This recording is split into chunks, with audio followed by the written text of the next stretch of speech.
Good evening, students. Today we'll see the current affairs analysis dated 18 December 2020. First news, Indian diaspora in the United Kingdom.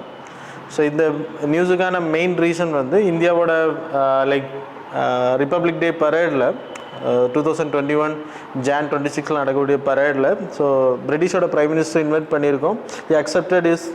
Accepted our invitation.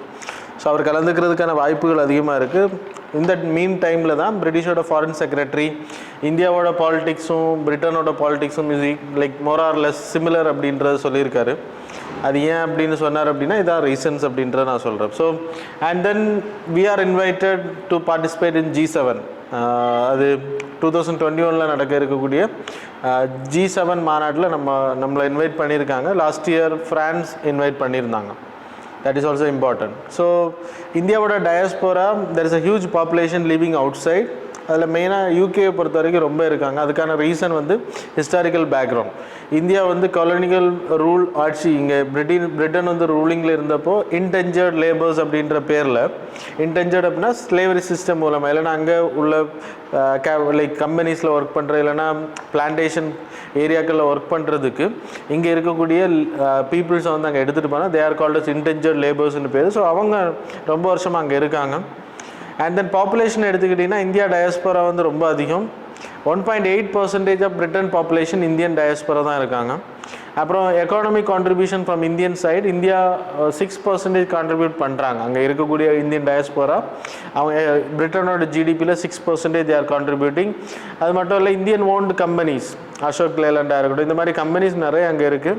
அந்த கம்பெனிஸில் கிட்டத்தட்ட 36.84 billion pounds employ, over 1,07 revenue contribution வந்து 36.84 billions. அதே இது employ contribution எடுத்தா 1,74,000 people were employed in the Indian companies situated in UK. சரியா? அது மட்டும் இல்லை 1 பில்லியனுக்கு வந்து கார்ப்பரேட் டேக்ஸும் பே பண்ணுறாங்க. ஸோ இதெல்லாமே லைக் பிரிட்டனுக்கு ரொம்ப பெனிஃபிட்டாக இருக்குது. ஏன் இந்த லிங்கேஜஸ் இருக்குது அப்படின்றது நான் சொன்னேன். இன்டென்ஜர்ட் லேபர்ஸ் முன்னாடி போனவங்க. தென் கல்ச்சர் ரிலேஷன் எடுத்துக்கிட்டிங்கன்னா we having a long historical background too. So they ruled us, அது ஒரு இம்பார்ட்டன்ட். அப்புறம் they open a Nehru centre cultural wing அங்கே ஓப்பன் பண்ணிங்க இந்தியாவோட ஹை கமிஷன் ஏரியாவில். அப்புறம் India UK new year of culture 2017 announce பண்ணியிருந்தாங்க. இதெல்லாம் ரொம்ப இம்பார்ட்டன்ட். பாலிட்டிக்ஸ் எடுத்துக்கிட்டிங்கன்னா 15 members in the Britain Parliament are people of Indian origin. அவங்களோட பேக்ரவுண்ட் வந்து இந்தியன் டயஸ்போரா பீப்புள் தான் அங்கே இருக்காங்க. அப்புறம் சிக்னிஃபிகன்ஸ் ஆஃப் த டயஸ்போரா எடுத்துனா ஹியூஜ் நம்பர் லைக் குளோபல் மைக்ரேஷன்ஸில் இந்தியாவிலேருந்து ரொம்ப பேர் அங்கே வெளிநாடுகளில் இருக்காங்க. So it will boost our trade. அது மட்டும் இல்லை, பார்கெனிங் எஃபெக்ட் அதிகப்படுத்தும். எக்கனாமிக் ஃப்ரண்டில் ரெமிட்டன்சஸ் கேட்டகரி, அங்கேருந்து வரக்கூடிய ஃபாரின் லைக் அவங்க சேலரி வாங்கி இங்கே அனுப்புறது ரொம்ப அதிகமாக இருக்கும். ஸோ இதெல்லாமே ரெமிட்டன்ஸ் கேட்டகரி. அப்புறம் லாபியிங் கேட்டகரி அப்படின்னா இப்போ யூஎஸில் யூஎஸ் நியூக்ளியர் டீல் சைல் பண்ணுறதுக்கு மிகப்பெரிய காரணமாக இருந்தது Indian people who are there in the governments. So இந்தியாவோட லைக் டயஸ்போரா தான் அதை ஃபோர்ஸ் பண்ணி இந்தியாவுக்கு ஃபேவராக அதை சைன் பண்ண வச்சாங்க. ஸோ அதெல்லாமே லாபியிங் எஃபெக்ட்னு சொல்லப்படுது. Promoting Indian culture. So they are most similarity இந்தியாவில் ரூல் பண்ணியிருக்காங்க. So they adapted our culture too. அப்புறம் இந்தியாவோட குசைன் லைக் ஸ்பைசஸுக்கு அவங்க ரொம்ப ரொம்ப அவங்களுக்கு பிடிக்கும். So Indian cuisine is important for those people. Economic front அவங்களுக்கு சொன்ன மாதிரி ட்ரேட் ரிலேட்டடாக இந்தியாவுக்கும் லைக் யூகேவுக்கும் மச் ரிலேஷன் இருக்குது. Trade we are trying to sign the free trade agreement with UK. And then political front எடுத்துக்கிட்டிங்கன்னா நான் உங்களுக்கு சொன்ன மாதிரி diaspora will help to have some political like என்ன சொல்ல பவர் அப்படின்னு சொல்லலாம். இப்போ இந்தியா ஃபாரின் கண்ட்ரீஸில் நிறைய கண்ட்ரீஸில் இந்தியாவோட டயஸ்போரா இருக்கிறதுனால it will benefit India dealing diplomatic ways. அதுக்கு நான் எக்ஸாம்பிள் சொன்னேன், இந்தியா யூஎஸ் நியூக்ளியர் டீல், இது வந்து லாபிங் எஃபெக்ட் மூலமாக பண்ணப்பட்டது. அப்புறம் இந்தியாவோட சாஃப்ட் பவர் டிப்ளமசி லைக் நமக்கு நிறைய ட்ரேடாக இருக்கட்டும், அக்ரிமெண்ட்ஸாக இருக்கட்டும், இன்வெஸ்ட்மெண்ட் வரதும் ஹெல்ப் பண்ணும். இந்தியாவோட initiation related to like protecting the Indian diaspora கேட்டகரினா Pravasi Divas we are celebrating Jan 9th நம்ம செலிப்ரேட் பண்ணுறோம். Every 2 years we are celebrating this day as Pravasi Divas டேயாக நம்ம செலிப்ரேட் பண்ணியிருக்கோம். அப்புறம் உமாங் ஆப் இன்ட்ரடியூஸ் பண்ணியிருக்கோம் டு லைக் என்ஆர்ஐ பீப்புளை வந்து லைக் அவங்க வந்து இந்தியன் கல்ச்சர் கேட்டகரியில், so Indian international students, NRI, Indian tourist abroad, so they can avail this app. அவங்க அது மூலமாக ஃபெசிலிட்டிஸை பெற முடியும், கவர்மெண்ட் சர்வீசஸ் இன் இந்தியா. அப்புறம் வஜ்ரா ஃபேக்கல்ட்டி ஸ்கீம் நம்ம அனௌன்ஸ் பண்ணியிருக்கோம். அது இந்தியாவோட diaspora people, Indian origin people, NRI people who are working in foreign universities, they can come and like visit Indian universities and they can train Indian students. அதுக்கு நம்ம Vajra system, faculty system announce பண்ணியிருக்கோம். அப்புறம் know India programme we are organizing. So இதன் அடிப்படையில் இந்தியாவுக்கும் UK மற்றும் India diaspora are helping lot of like ஒரு ஒரு ஒரு பாத்தை உருவாக்குறாங்க அப்படின்றது இந்த ஆர்டிக்கிள் மூலமாக நம்ம தெரிஞ்சுக்க முடியும். தென் செகண்ட் வந்து no replies to Supreme Court and High Court Maharashtra chief மினிஸ்டருக்கு எதிராக there is a TV anchor, அப்புறம் டிவி ஷோஸில் நிறைய கவர்மெண்ட்டுக்கு எதிரான டாக்ஸ் இருந்ததுனால அந்த பர்சனுக்கு எதிராக ப்ரிவிலேஜ் மோஷன் வந்து மூவ் பண்ணியிருக்காங்க. அது சுப்ரீம் கோர்ட்டில் வந்து அந்த ப்ரிவிலேஜ் மோஷனை வந்து அந்த பர்சன் சேலஞ்ச் பண்ணியிருக்காங்க, அந்த டிவி ஆங்கர் சேலஞ்ச் பண்ணியிருக்காங்க. That's why it came in news.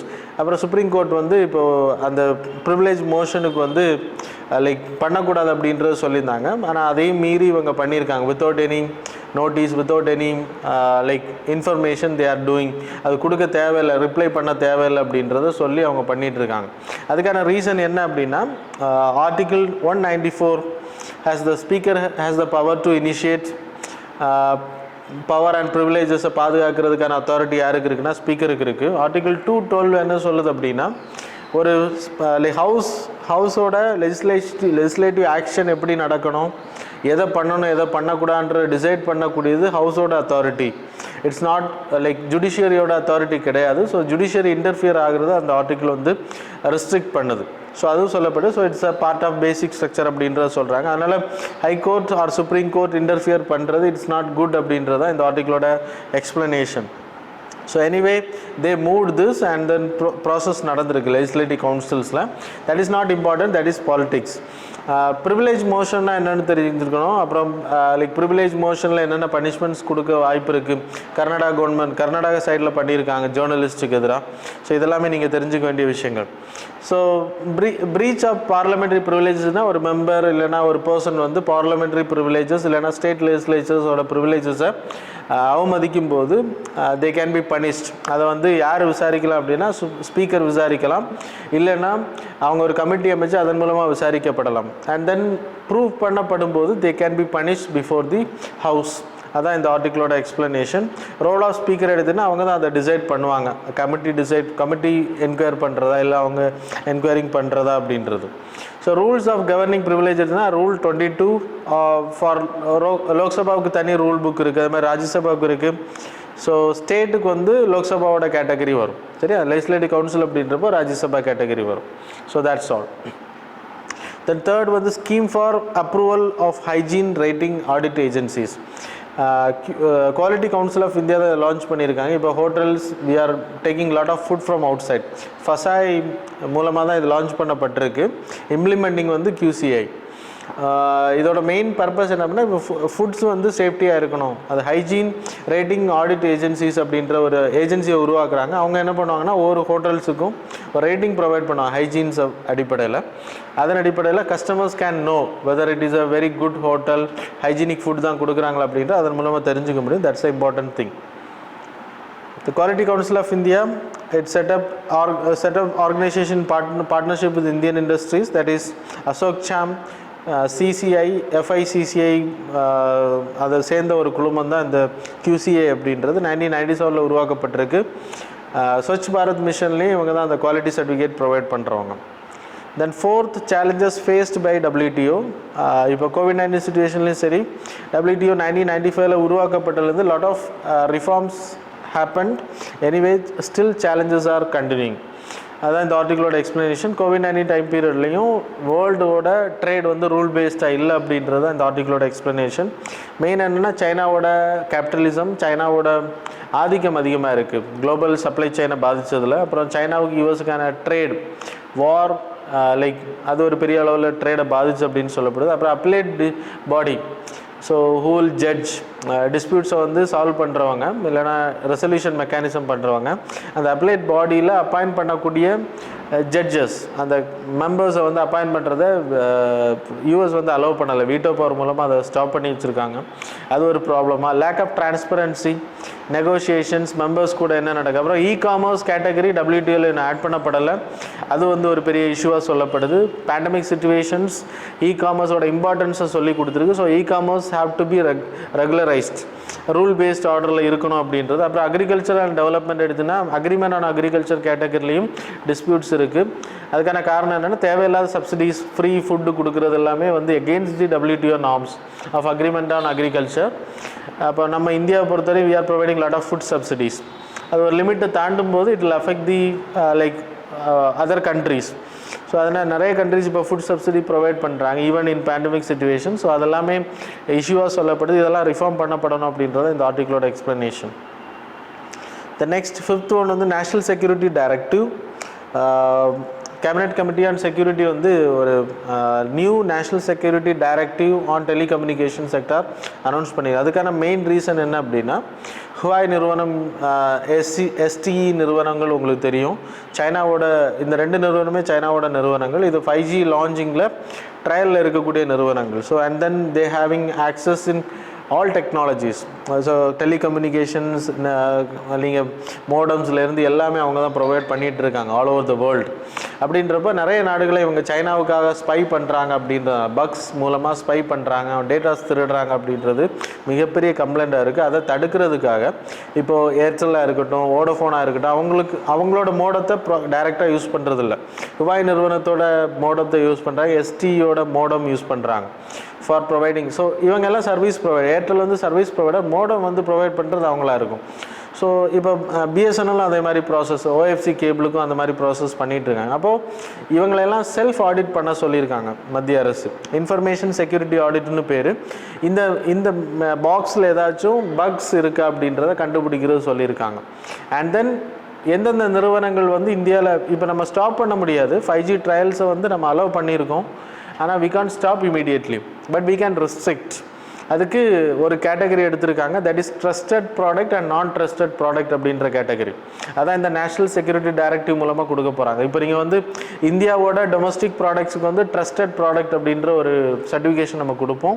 அது மாதிரி வெளியிலேருந்து வரக்கூடிய நம்பகத்தன்மை இல்லாத நிறுவனங்களோட மோடம்ஸ் வந்து இந்தியாவில் அவைலபிள் இருக்கும், டெலிகம்யூனிகேஷன் ப்ராடக்ட்ஸ் வந்து அவைலபிள் இருக்கும், 5G connected IoT connected things வந்து அவைலபிள் இருக்கும். ஆனால் அது வந்து நான் ட்ரஸ்டட் கேட்டகரியில் இருக்கும்போது டொமஸ்டிக் மார்க்கெட் வந்து இம்ப்ரூவ் ஆகிறதுக்கான டெக்னிக்கல் பேரியர் கேட்டகரியில் இதை பண்ணுவாங்க. So I hope you people know that technical barrier under the WTO. சரியா, தே கேன் ஸ்டாப் ட்ரேட். அதான் இந்த important. And the telecommunication spectrum, everything you people know, no need to explain again. The 6th news வந்து parliamentary sessions. இப்போ winter sessions வந்து stop பண்ணியிருக்காங்க. இந்த வருஷம் UPSCயில் கேட்ட கொஸ்டின்ஸும் கூட இதில் ஒரு part. There is no mandatory, so mandatory sessions கிடையாது நம்ம இந்தியன் பார்லமெண்ட்டை பொறுத்த வரைக்கும். இட்ஸ் கன்வென்ஷன் அடிப்படையில் தான் நம்ம செஷன்ஸ் நடந்துகிட்ருக்கு. ஆனால் ஒரே ஒரு கண்டிஷன், 6 months குறையாமல் கேப் இல்லாமல் சபைகள் நடத்தப்படணும் அப்படின்றது தான் conditions. There is no procedure in our constitution there is 3 sessions இருக்கணும் அப்படின்றது கிடையவே கிடையாது. எப்போ வேணால் அவங்க கன்வீன் பண்ணிக்கலாம். ஆனால் 6 months கேப் இருக்கக்கூடாது அப்படின்றது மட்டும்தான் தெரிஞ்சுக்கணும் நீங்கள். அண்ட் தென் நம்ம கன்வென்ஷன் அடிப்படையில் we having 3 sessions, that is budget session, monsoon session, அப்புறம் விண்டர் செஷன். இப்போ விண்டர் செஷனை தான் வந்து ஸ்டாப் பண்ணியிருக்காங்க பிகாஸ் ஆஃப் COVID-19 அப்படின்ற சிச்சுவேஷன்ஸ்னால அதை ஸ்டாப் பண்ணப்பட்டிருக்கு. அண்ட் தென் பட்ஜெட் செஷனை வந்து எக்ஸ்டெண்ட் பண்ணலாம் அப்படின்றத சொல்லியிருக்காங்க. எனிவே பட்ஜெட் செஷன் எடுத்துக்கிட்டிங்கன்னா Jan 1st ஆரம்பிக்கும், அண்ட் தென் மே இல்லைனா ஏப்ரல் லாஸ்ட்டில், மே ஸ்டார்டிங் இல்லைனா ஏப்ரல் லாஸ்ட்டில் எண்ட் ஆகும். அண்ட் தென் மான்சூன் செஷன் என்னன்னா 3 week மான்சூன் செஷன்ஸ் நடக்கும், ஜூலையில் ஆரம்பித்து ஆகஸ்ட் வரைக்கும். And the November to December we will have the 3rd winter session. இதை சம்மனிங் பண்ணக்கூடிய அத்தாரிட்டி யாருக்கு அப்படின்னா, இதை லைக் சம்மனிங் பண்ணக்கூடிய அத்தாரிட்டி பிரசிடெண்ட்டுக்கு இருக்குது by the recommendation from the council of ministers. அதுவும் இம்பார்ட்டன்ட், உங்களுக்கு தெரிஞ்சுக்கணும். ஸோ 6 months கேப் இருக்கக்கூடாதுன்ற நான் சொல்லியிருக்கேன் உங்களுக்கு. அப்போது கண்டிப்பாக ஒரு வருஷத்தில் 2 வாட்டி ஆச்சும் அட்லீஸ்ட் மீட் பண்ணணும் அப்படின்றத பார்லிமெண்ட் கான்ஸ்டியூஷன் சொல்லியிருக்கு. Adjournment எடுத்துக்கிட்டிங்கன்னா without so there are certain terms, that is adjournment, prorogation, adjournment, sine die and then quorum அப்படின்ற certain terms are there. Adjournment அப்படின்றது ஹவுஸ் வந்து காலை லைக் எந்த டைம் ஒரு ஒத்தி வைக்கிறது, like suspending the house and like எப்போ கூடுவாங்க, எப்போ திருப்பி வரப்போகிறாங்க, இந்த டைமில் வரப்போகிறாங்க அப்படின்ற அனௌன்ஸ் பண்ணணும். That is called as adjournment. Adjournment sine die அப்படின்னா காலவரையின்றி லைக் பெண்டிங் இல்லைன்னா சஸ்பெண்ட் பண்ணுறது ஹவுஸை. ஸோ அதான் அட்ஜார்ன்மெண்ட் சைன்டைன். ஸோ அந்த டைம் பீரியடில் டேட் வந்து ஃபிக்ஸ் பண்ண மாட்டாங்க, டைம் சொல்ல மாட்டாங்க. ஹவுஸ் வந்து ப்ரொரோகேஷன் பண்ணுறதுக்கு முன்னாடி இதை பண்ணுவோம். ப்ரொரோகேஷன் அப்படின்றது end of the house. So அது வந்து அதையும் பிரசிடென்ட் தான் பண்ணுவார். Every session have to be ended. ஆனால் சம்மனிங் வந்து ஒரே ஒரு வாட்டி தான், 1 இயரில் ஒரே ஒரு வாட்டி தான் சம்மனிங் பண்ணுவோம். கோரம் அப்படின்னா மினிமம் நம்பர் ஆஃப் மெம்பர்ஸ் வந்து ப்ரெசென்ட்டாக இருக்கணும். இப்போ 10%, 1/10 மெம்பர்ஸ் வந்து ப்ரெசென்டாக இருக்கணும், ஹவுஸ் வந்து நடக்கணும். அப்படி வரல, ஆப்சன்டேஜாக இருக்காங்கன்னா அன்றைக்கி ஹவுஸ் வந்து ஒத்தி வைக்கப்படும். That is also important. 1/10 அப்படின்னா லோக்சபாவை பொறுத்த வரைக்கும் 55 மெம்பர்ஸ் ப்ரெசென்ட் இருக்கணும். அந்த 25 மெம்பர்ஸ் இன் தி ராஜ்யசபா. அப்படி அவங்க இருந்தால் மட்டும்தான் அந்த ஹவுஸ் ப்ரொசீடிங்ஸ் வந்து நடக்கும் அப்படின்றதையும் இந்த ஆர்டிக்கிள் மூலமாக நீங்கள் தெரிஞ்சுக்க முடியும். ஆல்ரெடி நீங்கள் பாலிட்டியில் படிச்சிருப்பீங்க. And the 7th news, mid term review of national hydrology project. Hydrology project அப்படின்றது ஜல் சக்தி மிஷன் கீழே வரக்கூடிய ஒரு project. Central sector scheme 2016 launch பண்ணது. 100% இம்ப்ளிமெண்டிங் வந்து ஜல் சக்தி கீழே தான் வரும். It's a pan India scheme and then it's a fully central orient scheme. State வந்து கோஆப்ரேஷனில் இருப்பாங்க. இதோட மெயின் பர்பஸ் என்னன்னா கிரவுண்ட் வாட்டர் லெவலில் தெரிஞ்சுக்கிறது. What are the things we have to two, அது ஆக்சசிபிலிட்டி ஆஃப் வாட்டர் எவ்வளோ இருக்கும், எந்தெந்த இடங்களில் வாட்டர் ஸ்கேர்சிட்டி இருக்கும், டேட்டாஸ் தான். இதில் பெருசாக நீங்கள் எதுவும் தெரிஞ்சுக்க வேண்டாம். இந்த டேட்டாஸை வச்சு we can manage, we can move efficiently. Ground water recharge பண்ணுறதுக்கான வேலைகள் நம்ம செய்ய முடியும், அவேர்னஸ் க்ரியேட் பண்ண முடியும். அதான் இந்த ப்ராஜெக்டோட main important. So that's all.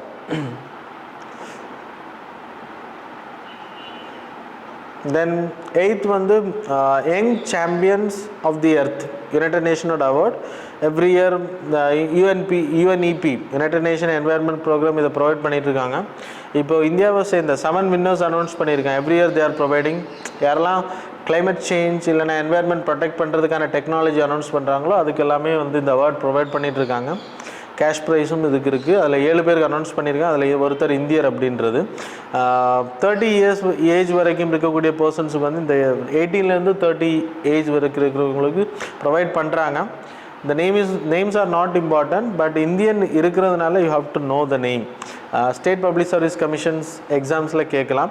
Vidyut மோகன் அப்படின்ற அவரோட நிறுவனம், தக்காச்சார் அப்படின்ற நிறுவனம் தான் அந்த டெக்னாலஜிக்கு தான் அது கொடுத்துருக்காங்க. இந்த அவார்டு வந்து ப்ரொவைட் பண்ணி. அதுக்கு காரணம் என்னென்னா அக்ரிகல்ச்சரல் வேஸ்ட், ஸ்டபிள் பேர்னிங் இன்றைக்கி ரொம்ப மிகப்பெரிய இஷ்யூவாக இருக்குது பொல்யூஷன் கேட்டகரியில். ஸோ ஸ்டபிள் பேர்னிங்கை ஸ்டாப் பண்ணுறதுக்கான தக்காச்சார் அப்படின்றது என்ன அப்படின்னா, இந்த அக்ரிகல்ச்சர் வேஸ்ட்டையெல்லாம் வாங்கி வித்தவுட் ஓப்பன் பேர்னிங் இல்லாமல் க்ளோஸ்ட் ஏரியாவில் பேர்ன் பண்ணி அதன் மூலமாக அதை பயோசாராக மாற்றுறது.